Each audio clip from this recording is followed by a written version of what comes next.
حاجت کو فرض نماز کے لیے مؤخر کرنا، حاجت کو فرض نماز کے لیے مؤخر کرنے کا مطلب یہ ہے کہ حاجت کو لے کر مسجد میں آؤ، کیونکہ فرض نماز تو مسجد میں ہی ادا کی جائے گی،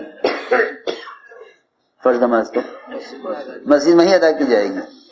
اپنی حاجت کو لے کر اپنی حاجت کو مؤخر کرو فرض نمازوں کے لیے، کہ بھئی حاجت پیش آئی ہے، ظہر کی نماز میں 1 گھنٹہ باقی ہے، ظہر کی نماز کے بعد اللہ سے مانگیں گے۔ یہ فرمانا عبداللہ بن مسعود رضی اللہ تعالیٰ عنہ کا، احملوا حوائجکم علی المکتوبہ، اپنی حاجتوں کو فرض نمازوں کے لیے مؤخر کرو۔ حضرت فرماتے تھے جو اپنی حاجت کو لے کر مسجد میں نہیں آئے گا، وہ باہر کے اسباب کی مشغولی کے اور حاجت کی وجہ کو کہ حل کا یقین باہر کے شکلوں میں کرے گا، یہ حاجت کے لیے نماز کو ضائع کرے گا، حاجت کے لیے نماز کو ضائع کرے گا۔ جو مسائل کو لے کر مسجد میں آئے گا وہ نماز کی ادائیگی کے لیے اسباب کی پرواہ نہیں کرے گا۔ جو حاجت کو اسباب سے جوڑے گا وہ تو عمل کو ضائع کرے گا سبب کے لیے، جو حاجت کو عمل سے جوڑ لے گا وہ سبب کی پرواہ نہیں کرے گا عمل کے مقابلے میں۔ سارے اعمال کے ضائع ہونے کا اصل سبب یہ ہے کہ ہم نے ساری حاجتوں کو شکل سے جوڑا ہوا ہے۔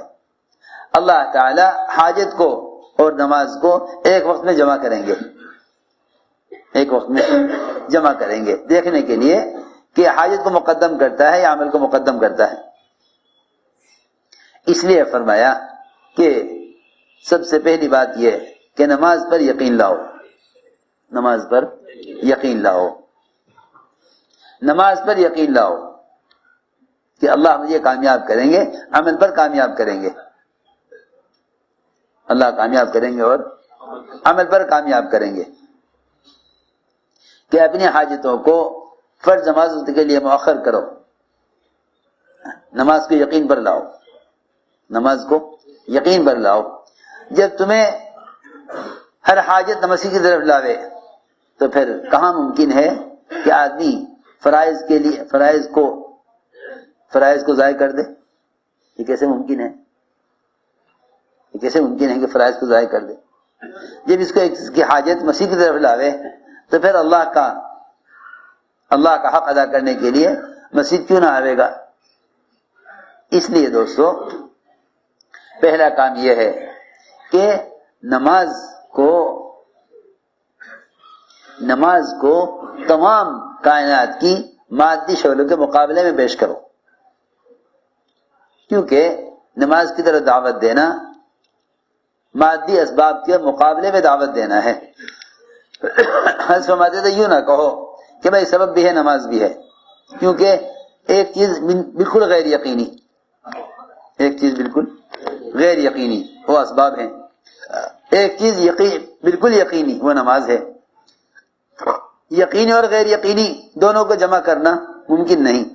حضرت فرماتے تھے جیسے ہی یوں کہے گا کہ نماز بھی ہے دکان بھی ہے تو نماز نکل کر یقین سے باہر آ جائے گی، اس لیے کہ نماز کا دکان کے ساتھ یقین میں گزارا نہیں ہے، کہ یقین میں دونوں جمع نہیں ہو سکتے، ایک یقینی ہے غیر یقینی ہے، دونوں چیزیں یقین میں جمع نہیں ہو سکتی۔ جیسے ہی یہ کہے گا نماز بھی اور دکان بھی تو نماز سے یقین نکل جائے گا، دکان کا یقین غالب آئے گا۔ اس لیے فرمایا کہ نماز سے مسائل کے حل کا یقین رکھو۔ ایک صحابی نے کیونکہ اصل بات یہ ہے کہ اسباب ترک کرانا مقصود نہیں، اسباب ترک کرانا مقصود نہیں، اسباب کو ترک کرانا مقصود نہیں۔ حضرت فرماتے تھے اسباب کو بالکل چھوڑ دینا مجاہدہ نہیں ہے، اسباب کو بالکل چھوڑ دینا مجاہدہ نہیں ہے، اسباب کو بالکل چھوڑ دینا مجاہدہ نہیں ہے۔ لوگ یہاں آ کر پھنس جاتے ہیں کہ سبب اختیار کریں یا نہ کریں، اسباب کو بالکل چھوڑ دینا مجاہدہ نہیں ہے، بلکہ اسباب کی مشغولی کو کم کرنا، اسباب کی مشغولی کو کم کرنا اور حکم پر اسباب کا چھوڑنا یہ مجاہدہ ہے۔ اسباب کو بالکل چھوڑ دینا مجاہدہ نہیں ہے۔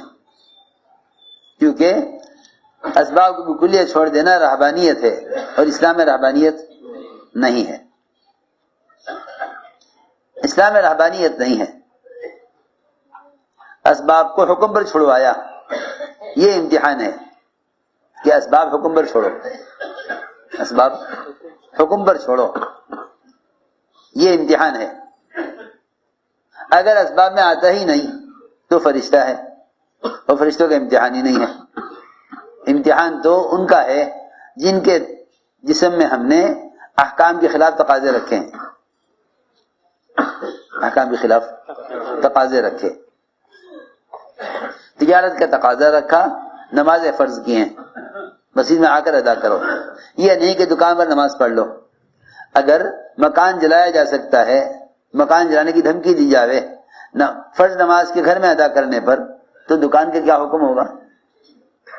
حالانکہ دکان کمانے کی جگہ ہے، مکان قیام کی جگہ ہے. اگر قیام کی جگہ کو جلایا جا سکتا ہے بلا عذر گھروں میں نماز پڑھنے پر، تو میں نے عرض کیا کہ اسباب کا بالکل ترک کرنا مجاہدہ نہیں ہے. اس کے اشتغال کو کم کرنا مجاہدہ ہے، اس کی مشغولی کو کم کرنا مجاہدہ ہے. حکم پر چھوڑنا مجاہدہ ہے، حکم پر چھوڑنا مجاہدہ ہے. بیوی بچوں کی چاہت ہے، اذان ہو گئی، بچوں کو چھوڑ کر جاؤ نماز کے لیے. اس وقت دل چاہتا ہے بیوی سے ملنے کو، اذان ہو گئی کہ بیوی کو چھوڑ کر آؤ. جس طرح بیوی بچوں کو کی محبت اور چاہت فطرت میں رکھی اور نماز کے لیے بلایا کہ بیوی بچوں کو چھوڑ دینا مجاہدہ نہیں، حکم پر چھوڑ کر آنا مجاہدہ ہے. یہ میں عرض کرنا چاہتا تھا. لوگ یہاں آ کر اٹک جاتے ہیں کہ اسباب اختیار کریں یا نہ کریں. اس لیے فرمایا کہ تم اپنے اسباب کے ماحول سے نکل کر آؤ مسجد میں. جب نماز ہو چکے تو تم تجارت کر سکتے ہو، تجارت کر سکتے ہو. ہم نے تمہیں تجارت سے روکا تھا نماز کے لیے، اب نماز ہو چکی، تم تجارت کر سکتے ہو، تجارت کر سکتے ہو. اگر تم تجارت کرنا چاہو تو تجارت کر سکتے ہو. لیکن ابن عباس فرماتے ہیں رضی اللہ تعالی عنہ کہ جب نماز ہو چکے، اذا قضیت الصلاۃ فانتشروا فی الارض، جب نماز ہو چکے تو تم پھیل جاؤ اللہ کی زمین میں طلب علم کے لیے. طلب رزق نہیں بلکہ طلب علم. طلب رزق تو اس لیے کہہ دیا کہ اگر یہ آیت نازل نہ ہوتی کہ پھیل جاؤ اللہ کی زمین میں تجارت کے لیے، تو صحابہ تجارت ہمیشہ کے لیے چھوڑ دیتے. صحابہ تجارت ہمیشہ کے لیے چھوڑ دیتے، تجارت کرنی نہیں ہے. اللہ نے روک دیا تجارت سے، اللہ تجارت سے روک دیا، تجارت کرنی نہیں ہے، مسجد میں ہی رہنا ہے. یہ حکم اگر نہ آتا تو صحابہ تجارت بالکل چھوڑ دیتے. ابن عباس فرماتے ہیں کہ یہ اللہ کی زمین میں پھیل جانے کا مطلب تجارت کرنا نہیں، بلکہ فرماتے ہیں کہ اللہ کی زمین میں پھیل جانے کا مطلب ہے طلب علم کے لیے مختلف حلقوں میں بیٹھ جانا. یہاں حلقہ لگا ہے قرآن کا، یہاں حلقہ لگا ہوا ہے علم کا، یہاں حلقہ لگا ہوا ہے دعوت کا. یہ تھی بات. مسجد نبوی میں مختلف حلقے لگا کرتے تھے. نماز کے بعد مختلف حلقوں میں صحابہ تقسیم ہو جاتے. کسی کو مسئلہ پوچھنا ہے تو مفتی صاحب بیٹھے، کسی کو قرآن پڑھنا ہے تو ادھر قاری صاحب بیٹھے. ایک حلقہ لگا ہوا ہے جس میں اللہ کے راستے میں نکلنے کے لیے تیار کیا جا رہا، جماعتیں بن رہی. مسجد میں مختلف حلقے لگتے تھے، مسجد میں مختلف حلقے لگتے تھے. نماز مسجد کا وہ عمل تھا جو تعلیم کے حلقے کے دوران آ جاتا تھا. نماز وہ عمل تھا جو تعلیم کے حلقوں کے درمیان آ جایا کرتا تھا. اللہ کے وعدے سنتے سنتے نماز میں شریک ہو جاتے تھے. اس سے اعمال میں احتساب تھا. اب دکان پر گاہک کی بات سنتا سنتا نماز کے لیے آیا ہے، اسی کو سوچتا رہے گا نماز میں، اسی کو نماز میں سوچتا رہے گا. باہر کی اسباب کے خیال سے نماز ادا ہو رہی ہے.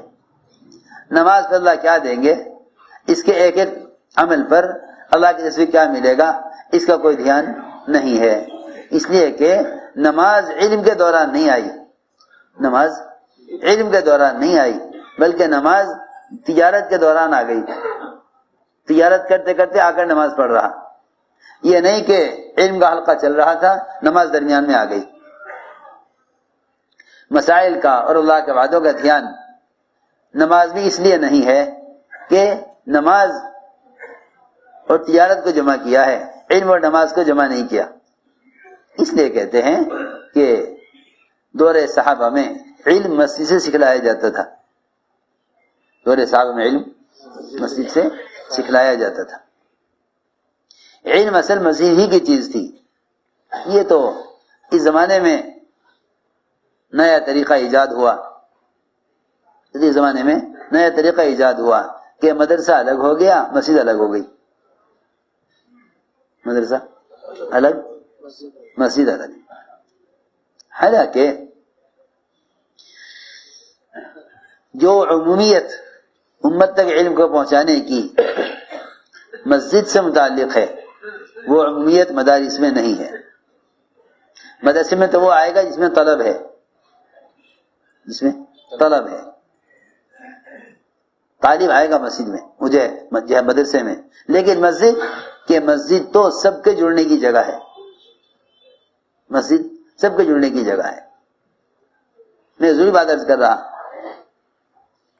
عامت الناس تک علم کے پہنچانے کا مسجد ہی راستہ ہے. تم گشت کر کے لوگوں کو مسجد میں جمع کرو. مسجد میں آنے والوں کی نوعیت کو دیکھو. اسے کلمہ نہیں آتا، صحابہ کلمہ سکھلاتے تھے. اس کو نماز نہیں آتی، آپ خود نماز سکھلایا کرتے تھے. آپ صلی اللہ علیہ وسلم بیان کر رہے تھے صحابہ میں، سب صحابہ جمع تھے. اس بیان کے درمیان میں ایک دیہاتی نے آ کر مسجد کے دروازے پر اعلان کیا، آواز دے کر کہا وہیں سے، اے اللہ کے نبی صلی اللہ علیہ وسلم، مجھے دین سکھلائیے. دین کیا ہے؟ آپ سارے صحابہ کو چھوڑ کر بیان کرتے کرتے مسجد کے دروازے پر گئے اور وہاں ایک کرسی پر بیٹھ کر آپ نے اس دیہاتی کو سارا دین سمجھایا، اسلام بتلایا، فرائض بتلائے. سمجھا کر پھر آپ اپنی صحابہ کی طرف واپس آ گئے. بیان کے دوران ہی چلے گئے. ایک آدمی دین سیکھنے کے لیے آیا مسجد میں، سارے صحابہ کو آپ نے بیان کرتے کرتے چھوڑا درمیان میں. میں اس لیے عرض کیا کہ گشت کا اصل موضوع یہ تھا کہ ہر مسلمان کو دعوت دے کر مسجد میں ایمان، علم، قرآن کے حلقوں میں لا کر جوڑو. اس زمانے میں علم مسجد سے نکل گیا. مسجد سے علم کا نکل جانا امت کے عموم میں سے علم کا نکل جانا ہے. بلکہ کیونکہ عام امت کے جڑنے کی جگہ مسجد ہے.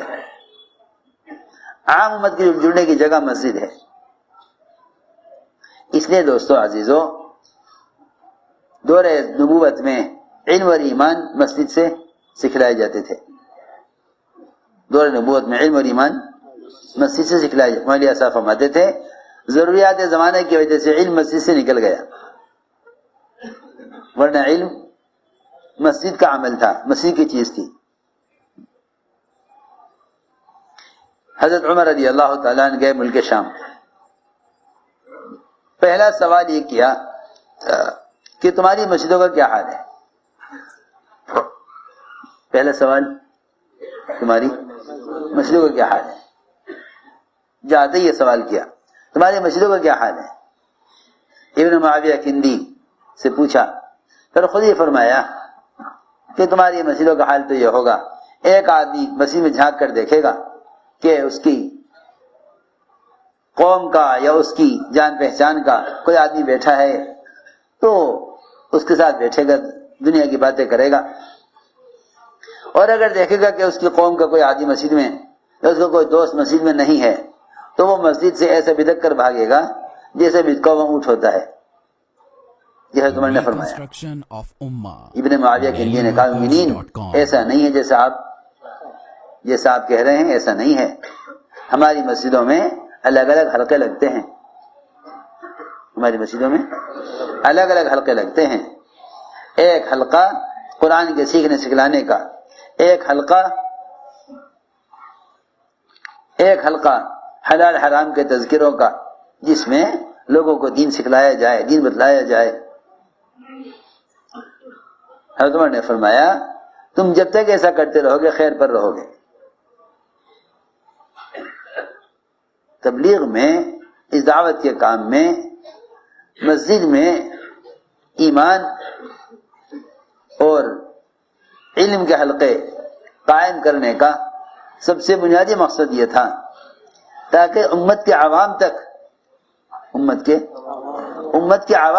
پہنچے، امت کے عوام تک علم پہنچے. دوستو عزیزو، جتنے بھی آلات اور ذرائع ہیں نشر اشاعت کے، یہ علم کے پھیلنے کا اصل سنت طریقہ نہیں ہے. جتنے بھی آلات اور ذرائع ہیں جو اس زمانے میں علم کو پھیلانے کے لیے استعمال ہو رہے، یہ نبوت کا طریقہ نہیں ہے، بلکہ نبوت کا طریقہ یہ تھا کہ اپنے ماحول سے نکل کر آؤ علم سیکھنے کے لیے. علم سیکھنے کے لیے اپنے ماحول سے نکل کر آؤ، اپنے ماحول کو چھوڑو طلب علم کے لیے. علماء کی صحبت میں رہو، علماء کی صحبت میں رہو. مسجد میں علم کا حلقہ میں آ کر جڑو، یہاں سے تمہارے دل میں علم کا نور اترے گا. کیونکہ حدیث میں آتا ہے اللہ کے گھروں میں سے کسی گھر میں جمع ہو کر جو لوگ اللہ کے احکام کے تذکرے کرتے ہیں، اللہ کے گھروں میں سے کسی گھر میں جمع ہو کر مسجدوں میں جو لوگ اللہ کے احکام کے تذکرے کرتے ہیں، فرشتے اپنے پروس آسمان سے ان کو گھیر لیتے ہیں. اللہ تعالیٰ ان سے بہتر مخلوق ان کا ذکر فرماتے ہیں. سن رہے، سو رہے؟ اللہ ان سے بہتر مخلوق میں ان کا ذکر فرماتے ہیں.